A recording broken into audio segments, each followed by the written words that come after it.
people won't care if I have my phone for my list. I mean, I have my phone right next to me. Yeah. I mean, I hate the idea that I'm going to have to reference my phone to remind me of these, but there's only so many things that we can remember, so.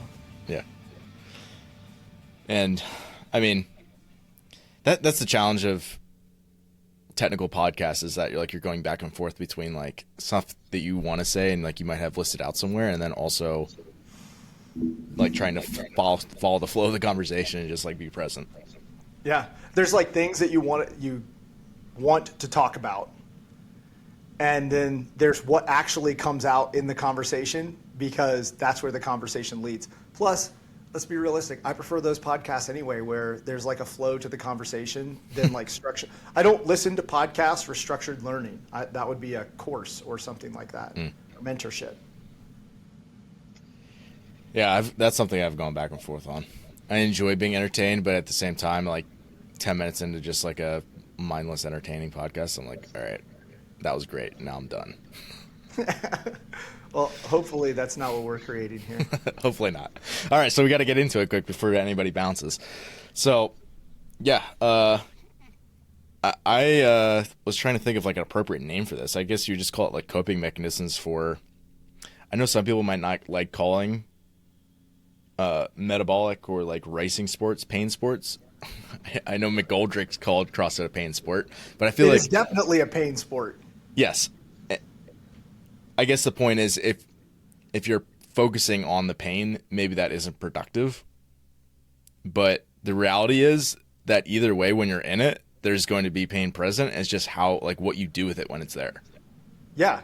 Well, and I think on that same vein, there's people that would push back on the concept of these as like coping strategies, because some of them aren't even coping strategies. Some of them are like, you're not coping with the pain, you're like rationalizing the pain, right? So basically what we're talking about is that there are myriad ways to deal with the suck that is created. That's a better name. Yeah, dealing with the suck. When you're doing a metabolically painful sport like CrossFit, there are so many different fatigue inputs, instead of calling it pain, because then you're labeling it, and we'll talk about that maybe. But there's so many different fatigue inputs, and one of those being this like sort of metabolic pain. It's basically like a nociception, which is activation of the nerves in the muscle tissue from something. I'm not even sure if if like science, when I say we, like science as a whole, are fully aware of why it happens, or what all the mechanisms are. But there's also like, Max has talked about this a ton.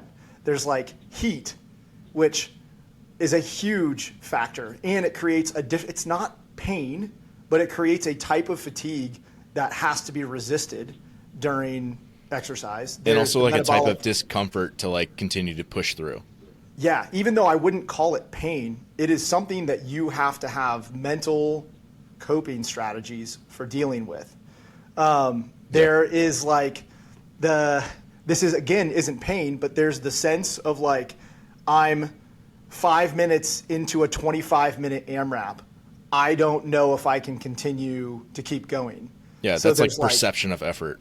Like, right? How hard are you like willing to push your system relative to how long that you have to continue to go?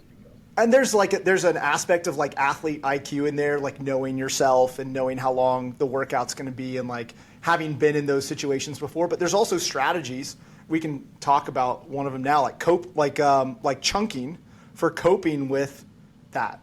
And I think a lot of people that are novices or newer in the sport probably haven't even thought about this as a strategy for dealing with that aspect. It's not pain, right? And that's why I don't think that like coping strategies for pain is the right. It's like coping strategies for improving endurance performance. And one of those is chunking. And chunking is as simple as this.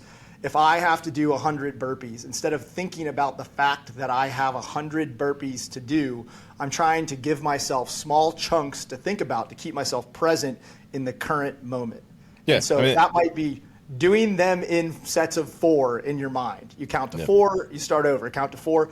it's very important that you have someone else counting for you, like your total aggregate number, so that you're aware of that. But you literally are just thinking 1, 2, 3, 4, because I say you always know you can do 4 reps. There have been times where I'm not entirely sure that I can do 4 reps, but at the same time, it's also one of those things where it's much more manageable to do 4 than to think about the fact that I have 77 reps left. Yeah. I mean, the research has been done on people who are like in middle hell week, and the people who are thinking about how they have, 9/10 of a mile left to bear crawl relative to the people who are just trying to put one foot in front of the other, don't make it as far. So yeah, I think all CrossFitters do that. And like, so like the easiest way to do that is just have a break strategy, right? Like if you think about your break strategy, that helps you to put it up in manageable sections, because obviously you're going to do each one of those in a chunk, and you just keep working through, and that also kind of helps you stay engaged in like your rep scheme as you're doing it too. But it can also be done in movements that you don't break, like a calorie row. Like let's say you were rowing 500 calories. I was going to say 100, but that doesn't seem like enough to, like 500 calories for time. You can think about it in 20 calorie chunks. And if you set targets, this is what I actually did for my best ever 10-minute echo time trial. I wanted to get 200 calories in 10 minutes. So I knew that at the end of every minute, I needed to have 20 calories done. And so instead of thinking about doing 200 calories in 10 minutes, I thought about doing 20 calories in a minute 10 times. And it was way easier to manage that conceptually and perceptually throughout, especially like minute 5, 6, 7, where the suck factor is really high, your legs are in pain, and you're far enough away from the finish that it's hard to like conceptualize that you're going to endure what you're enduring right now all the way through the finish. So chunking in those senses are, I'm going to take this big chunk, 200, and I'm going to cut it into small chunks, 20, and give myself a time-dependent thing to pay attention to. So every minute, I'm going to check in. Did I get 20 calories? Check. Next. Okay. Now I'm going to need to be at 40 by the 2-minute mark. Check. Right. And you just check off these things as you go, and it keeps you much more present and accountable and focused. And I know that there's people that are listening that are like, people don't know that you should do this. You would be very surprised at the number of people that I've had these conversations with. Like, hey, you need to have strategies for dealing with endurance work. This is hard stuff. And if you haven't done any type of long endurance work in the past, say you came from a speed and power based sport, you probably don't have these strategies already built in. Yep. Yeah. One of the girls who works at our gym just did a 103 mile ultra race. And that was like one of her big things was like, okay, let's get to my next aid station. So it's like, okay, those checkpoints are like every like, I don't know, 10 miles or something, right? But it's like, that's still the idea of like, you can keep, it's like something to look forward to, or like a checkpoint or something along those lines. And like you're saying, the great thing about that is it doesn't matter if it's cyclical or if it's something that's CrossFit, that's just like this huge chunk of work that you're trying to get through that you can't do consistently. Either way, it works great. The other thing is you can also apply chunking on a much bigger scale, right? So we're talking about that like, it can be done within a movement, within a workout. So say you have a chipper and it's like row, burpee, GHD, da-da-da-da-da. You can chunk each one of those things conceptually, but it also can be done from a season perspective, because for people who treat CrossFit like a competitive sport, it's a long grind. The open is a year. If what you're doing is open and quarterfinals, then maybe like 1 or 2 off-season, local or regional level comps, then it's a long season. And one of the things that you can do is create these checkpoints or chunks for yourself. Okay, this is going to be my base phase. This is going to be my sport-specific phase. And so you schedule your competitions or checkpoints or whatever you want to call them throughout the year, where you're chunking the year into smaller bits, so that, again, you can stay more motivated and the goal doesn't seem so far away. Like if you're doing a 100-mile race, which why isn't she on this podcast? We did an episode with her a couple ago. I think it was 199. You go check it out. I'm definitely going to go watch that. Did you guys talk about mental endurance strategies, or did you guys talk? A little bit. I'm curious. We also did an episode. I don't know why I know this. I think it was 110, where I interviewed a couple athletes and talked about like their strategies, and a lot of them are very simple, like we're talking about now. So yeah, 110, 199. Go check out those. Yeah, shoot, what was I gonna say? I don't know. Sorry, I threw you off. No, you're good. Another big one I think is attentional control, and I think this is one that people aren't aware of how bad they are at attentional control, and maybe that's you're just this is exactly maybe this is what just happened to Ben. The good news is I know what I was gonna say is that yeah, like sometimes it's like I'm just trying to get from rest day to rest day. It's like, you know what? Yeah. Just get me through the next 2 sessions to my rest day, and then I'll feel better. Chunking in a nutshell. Yeah. Chunking your week. Yeah. So attentional control. So basically, the idea here is that if you can keep yourself focused on what you are doing in the moment, you're going to do that thing better than if you're thinking ahead into the future about how much more work. So, you know, chunking like kind of ties into chunking in that sense, or thinking about all the work that you have done already in the past. And this is more, if you think about this is much more of a psychological, like this is more like stay present in the moment, you know, very like mindfulness based. But if you ask someone to get on an assault bike or get on an echo bike and ride and just say, I'm going to tell you to ride at 60 RPMs. But then what I want you to do is I want you to let your attention drift to all the stuff. Do it in the middle of a class while some other coach is running it. And I just want you to let your attention drift to what's going on around the class. And then at random intervals, I'm going to say, hey, Ben, check your RPMs. And you're going to look down. Are your RPMs going to be at your target 60? Only if that pace is really easy. Yeah. So imagine being in the middle of a CrossFit workout, right? Yeah.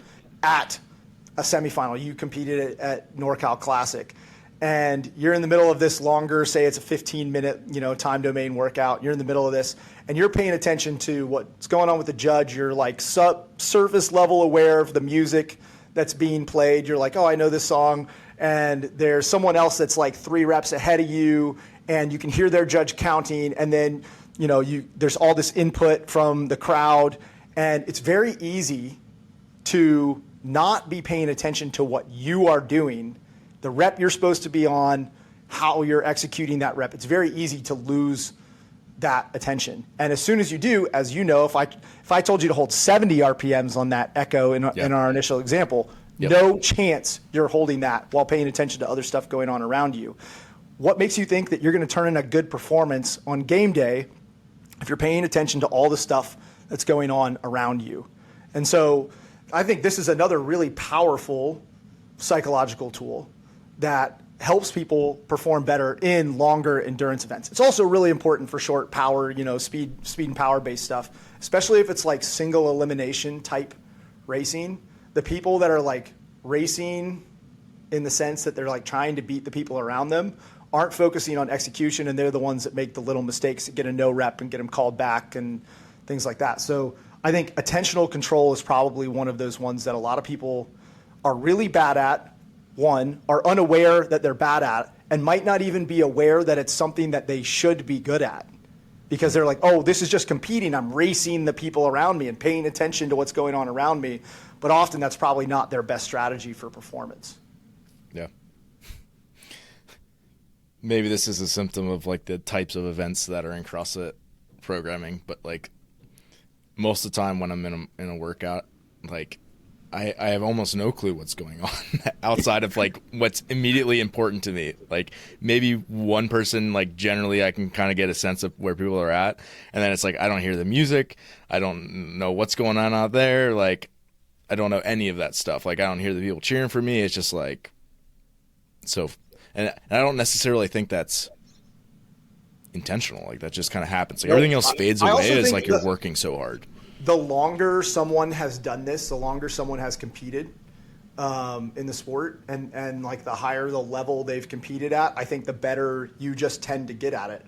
Or people that are good at controlling their attention are the ones who rise in a competitive environment. And often this can just be seen from someone who like they do really well if they're, you know, in a qualifier when they're in control of the environment and they have control of all the inputs, and then they go compete and they just can't deal with all the sensory input from competition.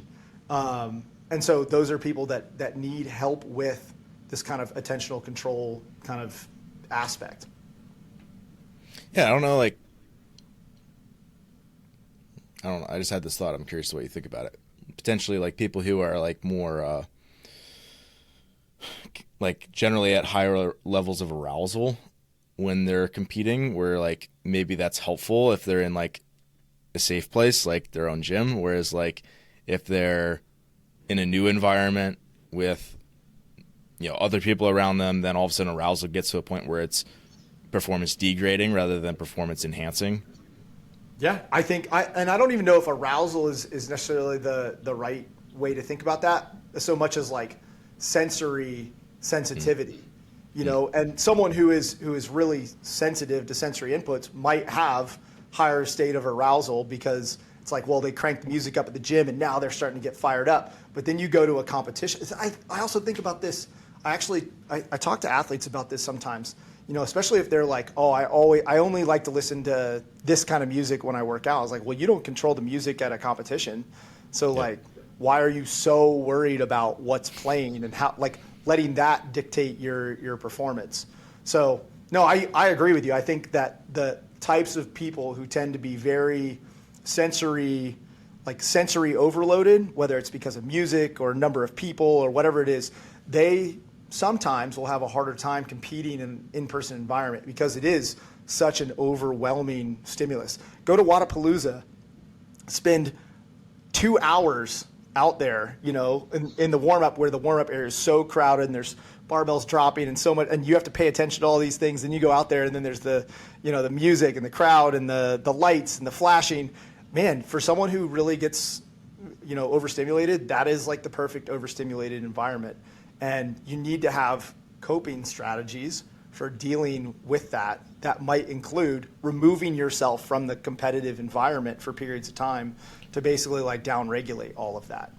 Yeah. One of the notes I had, which I wasn't sure if we're going to get to it, but we're kind of here right now, is like so much of what you do leading up to that impacts how the thing goes, which is like, duh, like if you were warming up, that would be a very obvious statement. But like the mental side of it, I think sometimes gets missed, where it's like, if you had a super stressful day, you're mentally taxed because you were doing all kinds of stuff. Now there's loud music or whatever, like you didn't leave the venue, so you're just in the noise all day. Like that's going to impact your exertion level, how you interpret pain signals, all that stuff when you actually get into it, versus like if you are fueled correctly, you had a low stress day, you have a great accountability when you're actually doing the thing, like all that stuff is going to impact like how you actually go about it. Yeah, I mean, the general, like the takeaway, the strategy for athletes is to have some sort of plan for when you're done. So you do an event and, you know, you have another one in 2 hours. What are you going to do within that 2 hours to help improve your performance? And not just from a fueling perspective, not from a physiological perspective, but what are you going to do to help downregulate your central nervous system at the right times and not get so downregulated that you can't get, you know, ramped back up by the time you need to compete again. I know what those strategies are for me and for a lot of my athletes. Like it's following some sort of guided meditation. If you can get body work done, like the general process is like come off the floor, get in the ice tub to regulate body temperature. That's physiology, but there's also some psychological benefits. It tends to make you tired and hungry. And so it'll give you the opportunity to take in a little bit more fuel and kind of puts you in this kind of down-regulated, tired-ish state. Then you go get body work done, right? Which down-regulates you a little more. And then as soon as you're done with your body work, you plop the headphones on and you go through your 5-10 minute guided relaxation. And then you take time to like get away and like process and what you need to do before you go into the next event. And then as soon as that process is over, you start planning out the next event. And as soon as you flip that switch to planning, you can feel the nerves come back. It's like all that adrenaline starts to redump. And I think That is a strategy that generally works for most people. It's not going to be perfect for everybody, but a strategy like that post-event is what I have found optimizes performance for most people in subsequent events.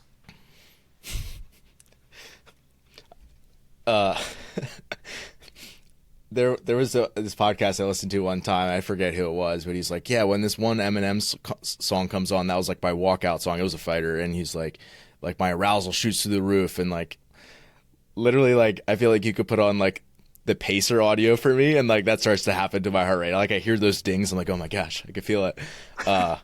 Which yeah, definitely the same thing happens when you're doing visualization. Which I don't know if like is that something where it's like, hey, if you're supposed to be down regulated, don't visualize. Yeah, so I try this, at least I'm just thinking back to the age group games since they were pretty recent. I tried to prevent myself from thinking through the next event until I was ready to start preparing for the next event. Yeah. And like so when you're down regulated, like don't think about something that's super stressful.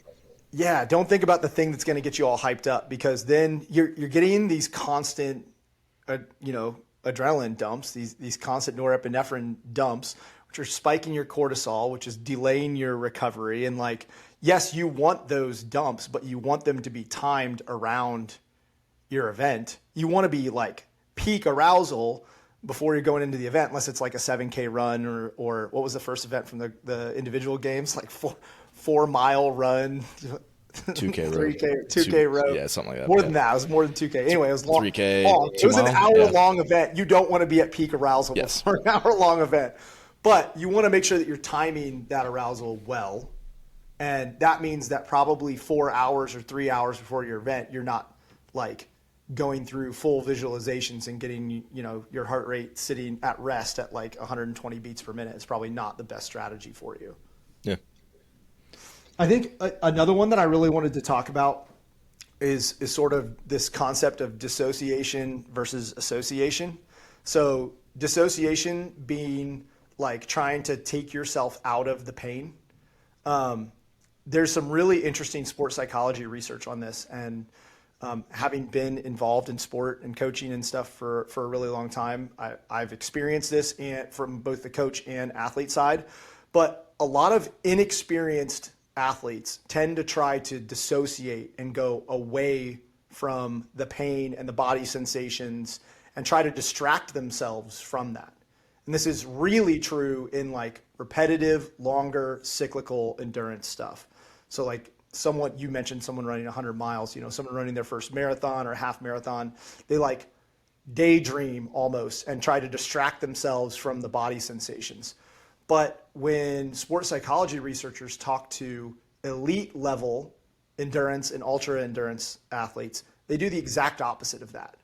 They are almost doing the like trying to dive into body sensations as much as possible the entire time so that they can regulate pace, intensity, cadence, breath rate. They're trying to monitor what's going on in their body and mesh that with how much longer they have to go so that they can optimize their performance across that. And I think knowing when to, and there's times to use either one, right? As an athlete, there are times to kind of dissociate and like let yourself, pull away from some of the sensations. It's like the last 10 seconds of an echo bike sprint. Like you don't need to be cognitively present for that. Unless you have to go run to the finish line, in which case you should probably be at least aware that you're going to have to get off the bike and go.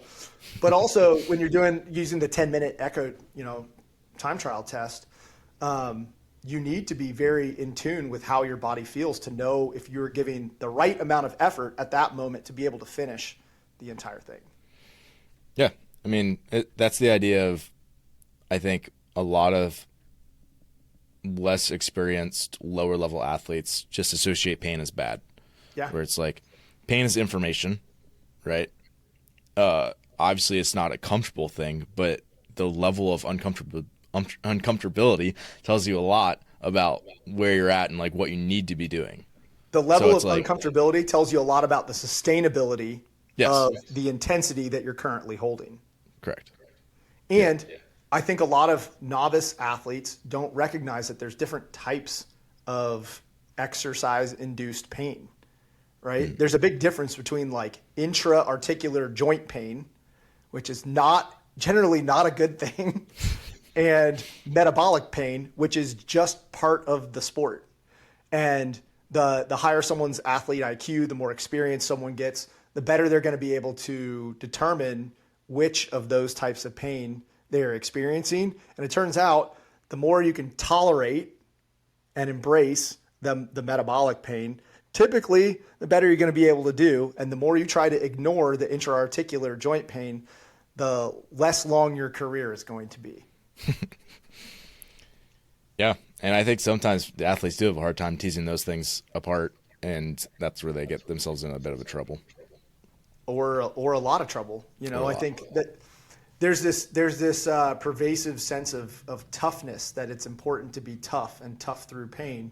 But like, as an athlete, I think this is, when I talk about athlete IQ, this is like one of those pieces of athlete IQ, is having the awareness to know which types of pain it's important to tough through and which types are important to like pull back. And when it's time to start, talk to somebody, a medical professional. I don't mean that from like a maybe, but like, if the inside of your knee hurts, yes, that's not something you should be toughing through. Yeah, that was literally the example I was thinking of. I was like, well, there's like the AMRAP -1 pain of like, I'm doing this huge set of back squats and it is highly painful to get through, versus like I could feel once, just from a intensity standpoint, one little twinge in my knee, and if it's, from my experience, the wrong thing, like it feels like minuscule, I'm done for the day. Like, I'm just gonna call it right there. So that's I don't know if that's something that you can teach, or it's just a matter of like slowly with experience, you just sort of know how to navigate it a little bit more as an athlete or communicate it. You can teach it in some ways. Like, generally, there are certain types of pain sensations, and maybe one of these isn't a pain sensation, that are just like bad in general. And like sharp stabbing pains are usually bad in general. You get a sharp stabbing pain in your back, that's not something you want to tough through. That's time to shut it down. You get a sharp stabbing pain in your knee, like that lateral meniscus pain, which I've had when I had my meniscus tear. Felt like someone was sticking an ice pick or a dagger in the backside of my knee. That's not the kind of pain you want to try and tough through, even though that's what I tried to do in the moment. And then numbness. Like, this is something I feel like a lot of people just are unaware of. But like, if your foot goes numb, that's a really bad sign. Like, really bad sign. Especially when it comes to like lower back stuff. And that's a really good sign that you need to be done. Even if there's not pain, this is why I said one of these isn't really pain related. That's usually a pretty good sign that you need to go deal with that instead of just trying to continue to go through. Because nerve damage, man, you want to talk about a slow thing to heal. Like tears and things like that, they heal, they'll come back. You can have surgery and even come back from them pretty fast. But if you have nerve damage, man, that's a slow recovery process. That sucks. Yep. And that's something that you should stop right away if you feel numbness and tingling. Yeah. That's again, another one where if like I'm doing like a heavy farmer's carry and I get like some nervy stuff down through my neck into my shoulders, I'm like, all right, I'm done. Yep. That's it. Done for the day. But you learned that through trial and error. I did. And what I'm saying is that certain pieces of that can be taught. And that stabbing pains are, that's the big red X, and numbness and tingling, nervy sensations, that's the big red X. Don't do that anymore. And talk to somebody. Talk to an expert who can help you there. If it lasts more than 4 hours, talk to your doctor. You might have some other issue. Any other ones you had in mind?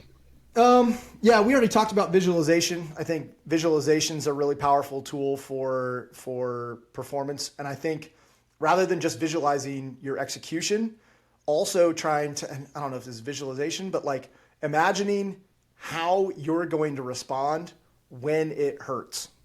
Yep. So thinking through an endurance event, or thinking, it doesn't even have to be an endurance event, thinking through that, like the 30-30-30 CrossFit event that you did, right? Like that's one where you know it's going to be painful, right? It's going to be painful. There is no navigating around the metabolic pain on that second. The 30-30-30 was 30 calories echo, 30 bar muscle up, 30 calories echo.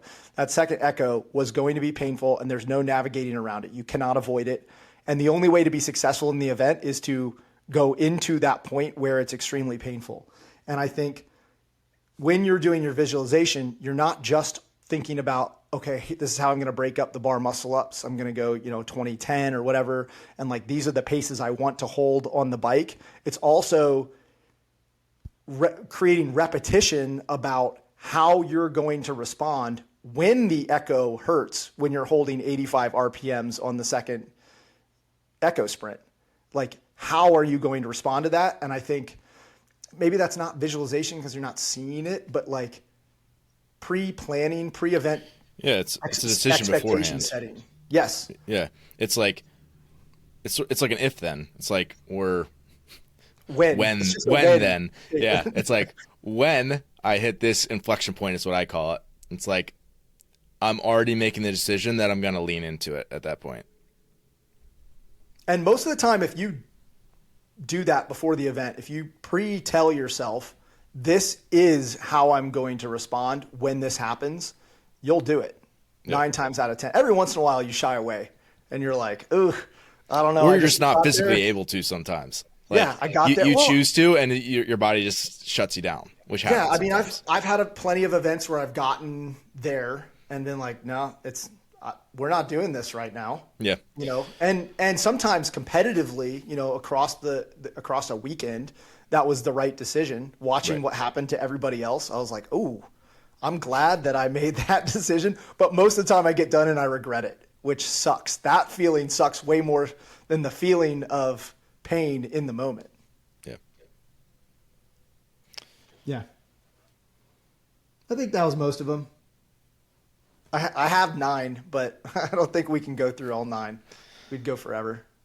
Yeah, I mean, honestly, I feel like some of the basic ones are then the ones that it's the ones that people use all the time for good reason. Yeah. It's like breaking it up into small chunks and just kind of working your way through it and having a decision beforehand about when you're going to hit that point of am I going to back off or am I going to lean in? Like, make that decision ahead of time. Yeah, and knowing when to tune in or when to tune out of the pain, call it pain, of the fatigue signals, of the sensations, learn when to tune in and when to tune out.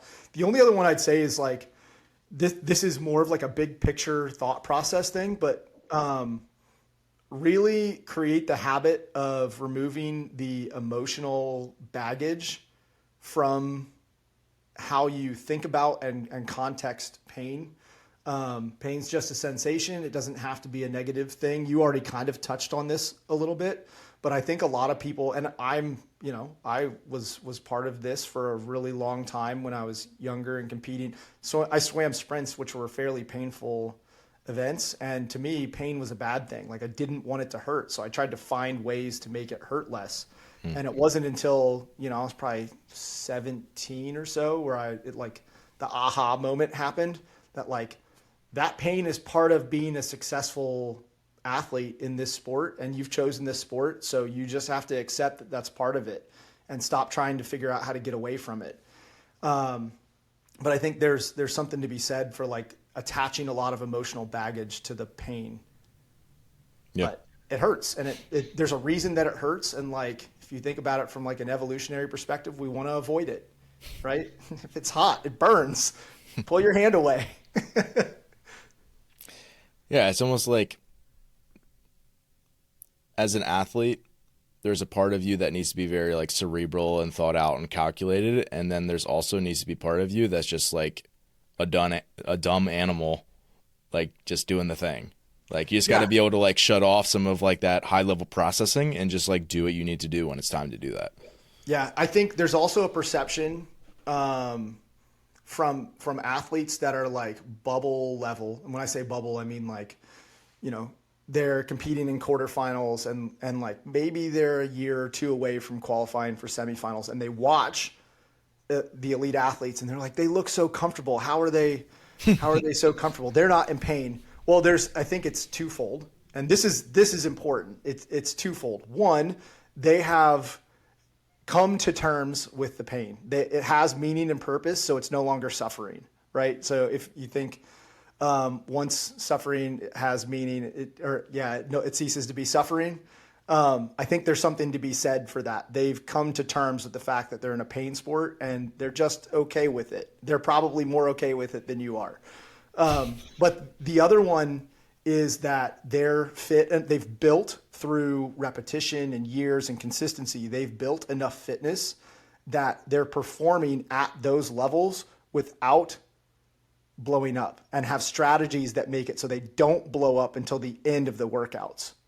And so they're not like suffering through pain in the same way that I say you, not meaning you, Ben, but like the person who's asking that question. They're not suffering through pain in the same way that you are, because they're so fit that their strategy allows them to have that level of performance while still staying under this kind of proverbial threshold. Yeah. Not meaning like lactate threshold, to be clear. Yeah. To take that a bit further, I think that there's like times where professional athletes are doing things that people watch them and they're like, they look so smooth and fluid. Why didn't you do 2 more reps? And the athlete was like, I literally didn't have 1 more to do. And sometimes it's just like,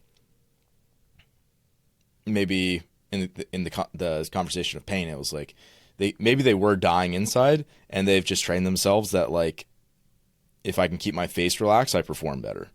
Yeah. I think that's part of they've come to terms with it. Yeah. So they don't have to wear suffering on their face. A little thought experiment for people that are listening. The next time you're doing I always think about this when I'm doing heavy, not even heavy, but like 50-pound dumbbell step-ups as an accessory exercise, right? What you'll find is you make this grimace, right? You're like, every time you try and stand up on the box. And at some point you realize, like, I don't have to do that. Like, I can just step up on the box. In fact, I could probably nose breathe and keep the most relaxed face ever while I'm doing this exercise. So, like, pick an exercise. A heavy back squat 1 rep is probably not the correct exercise to practice this with. But, like, pick a movement that you're doing in isolation and, like, take the effort out of your face. Take the tension out of your face and see how it feels. And it turns out a lot of times, like, you're creating this artificial effort and fatigue that isn't necessary for you to perform the movement that you're doing in that moment. And then just take the next logical step, which is in most Metcons, you're like pain grimacing and breathing in a way that you don't have to, and like doing all these things that are probably not necessary, that were either learned habits by observing other people or things that it was hard one time, so you decided that you always have to make this suffer face. I'm also still guilty and have not been able to like completely correct this, but I am aware of it and working on it. So I think it would be a good thing for people that are listening to go experiment with. Yeah. That's something I've played with a lot over the years. There's times where I can do it and there's times where I can't, which I think Same maybe here. just like maybe above a certain threshold, like I just can't control what my face does anymore. Because you're actually suffering at that point. Yeah. Yes. I I guess that's what it comes down to, is like, are you like making these up to be worse than it actually is? And it's like, just relax your face. Or are you, actually getting to like the point where it's maximal? Yeah. Are you putting on a show, or does it hurt as bad as you're making it out to look? But that's also true for like power activities. Like if you're sprinting, like all the good sprinters have a relaxed face, their lips are bouncing up and down, like that sort of stuff. Where it's, and maybe that's more about like the relaxation phase of athletic movements, but that can also be an advantage. Easy speed, baby. Coming from a sport of, a speed sport like swimming, easy speed is where it's at. Like, your goal as a sprinter is to make it feel as relaxed. You make a very explosive activity feel as relaxed as possible. And one of the best ways to do that is to go slack jaw. But there's plenty of research that shows, like with powerlifters, you put a bite guard in and let them bite down as hard as they can, and 1RM strength goes up, grip strength goes up. So there is a point, and I don't know where the inflection point, to use to steal your terms, of like on the strength versus speed into the spectrum. I don't know where Yep. that inflection point is, but part of moving fast is having the ability to relax quickly. But part of expressing strength is the ability to contract everything as hard as you possibly can in the right order. And something about clenching the jaw and like making that grimace face does make strength expression higher. But that doesn't mean that you need to do it when you're doing 50-pound dumbbell box step-ups and a set of 10 on the left leg. Yep. Cool. Yeah, I think it's a good list. Thanks.